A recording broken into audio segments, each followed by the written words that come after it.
Hi అండి, welcome back to our channel. ఈరోజు మన వీడియోలో టేస్టీగా బెండకాయ వేపుడు ఎలా చేసుకోవాలో ఈ వీడియోలో చూద్దాం. బెండకాయ వేపుడిని ఇలా ఒకసారి ట్రై చేయండి. ఇలా పౌడర్ వేసుకొని చేసుకున్నామంటే బెండకాయ వేపుడు చాలా టేస్టీగా ఉంటుంది. సైడ్ డిష్ కింద కూడా బాగుంటుందండి, రైస్లో కూడా చాలా బాగుంటుంది. లేట్ చేయకుండా వీడియోలో కొలిపదామా? వీడియోని స్కిప్ చేయకుండా చూడండి. ముందుగా స్టవ్ వెలిగించి ప్యాన్ పెట్టుకొని 3 టేబుల్ స్పూన్ పల్లీలు వేసుకోవాలి. ఒక 4-5 జీడిపప్పు, 1 టేబుల్ స్పూన్ ధనియాలు, 1 టేబుల్ స్పూన్ జీలకర్ర వేసుకొని వీటిని లో ఫ్లేమ్లో వేయించుకోవాలండి. లైట్గా వేడైతే సరిపోతుంది. పల్లీలు కొద్దిగా వేపుకోవాలి. ఈ విధంగా వేపేసేసుకొని స్టవ్ ఆఫ్ చేసేసుకొని పూర్తిగా చల్లారనివ్వాలి. ఇప్పుడు బెండకాయల్ని నీట్గా కడిగేసేసుకొని ఇలా ముక్కల కింద కట్ చేసుకోవాలి. ఇలా బెండకాయ ముక్కల్ని మధ్యలోకి చాకుతో మన వంకాయ ముక్కల్ని ఎలా అయితే ఘాటు పెట్టుకుంటామో అలా పెట్టుకోవాలండి. ఇలా పెట్టుకోవడం వల్ల బెండకాయ అనేది తొందరగా మగ్గిపోతుంది. మనం వేసుకునే పౌడర్ కూడా ఈ బెండకాయ ముక్కల్లోకి చక్కగా వెళ్తుందండి.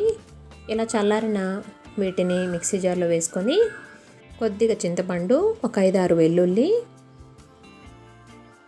రుచికి సరిపడా కల్లుప్పు, 1 టేబుల్ స్పూన్ కారం వేసుకొని దీనిని మెత్తటి పౌడర్ కింద చేసుకోవాలి. ఇలా ఈ విధంగా పౌడర్ చేసుకొని పక్కన పెట్టుకోవాలి. ఇప్పుడు స్టవ్ వెలిగించి ప్యాన్ పెట్టుకొని ఆయిల్ వేసుకోవాలి. 1 కప్ ఆయిల్ వేసుకొని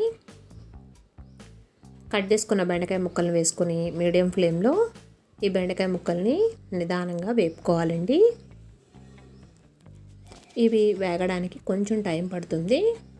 ఇలా ఈ విధంగా కలుపుకుంటూ ఒక 10 నిమిషాలు మీడియం ఫ్లేమ్లో మూత పెట్టుకొని మధ్య మధ్యలో కలుపుకుంటూ ఫ్రై చేసుకోవాలి. బెండకాయలు సాఫ్ట్గా కుక్ అయిపోవాలండి. బెండకాయలు ఈ విధంగా మగ్గితే సరిపోతుంది. బెండకాయ ముక్కలు పూర్తిగా మగ్గిపోయినాయి కాబట్టి ఇప్పుడు మనం ముందుగా మిక్సీ పట్టుకున్న పౌడర్ని వేసేసుకుంటున్నాను. పౌడర్ మొత్తం సరిపోతుందండి ఈ కర్రీకి. ఇలా పౌడర్ మొత్తం వేసేసుకొని ఒక రెబ్బ కరివేపాకు కూడా వేసుకొని 1 నిమిషం పాటు వేయించుకుంటే సరిపోతుంది. ఈ పౌడర్ వేసాక ఎక్కువగా వేపుకోవాల్సిన అవసరం లేదు. బెండకాయ వేపుడు టేస్టీగా రెడీ అయిపోయిందండి. ఇది సాంబార్లోకి, పప్పులోకి చాలా చాలా బాగుంటుందండి. సైడ్ డిష్ కింద ఈవెన్ రైస్లో కూడా కలుపుకొని తిన్నామంటే చాలా అంటే చాలా రుచిగా ఉంటుంది. మీరు కూడా ట్రై చేసి ఎలా వచ్చిందో కామెంట్ సెక్షన్లో కామెంట్ పెట్టండి. నేనైతే రైస్లోకి సర్వ్ చేసుకున్నాను. టేస్ట్ మాత్రం సూపర్గా ఉంది. మీరు కూడా ట్రై చేసి ఎలా వచ్చిందో కామెంట్ సెక్షన్లో కామెంట్ పెట్టండి. వీడియో నచ్చితే తప్పకుండా లైక్ చేయండి. ఫ్రెండ్స్కి, రిలేటివ్స్కి షేర్ చేయండి. మన ఛానల్ ఫస్ట్ టైం చూస్తున్నట్లయితే సబ్స్క్రైబ్ చేసుకోండి. Thanks for watching.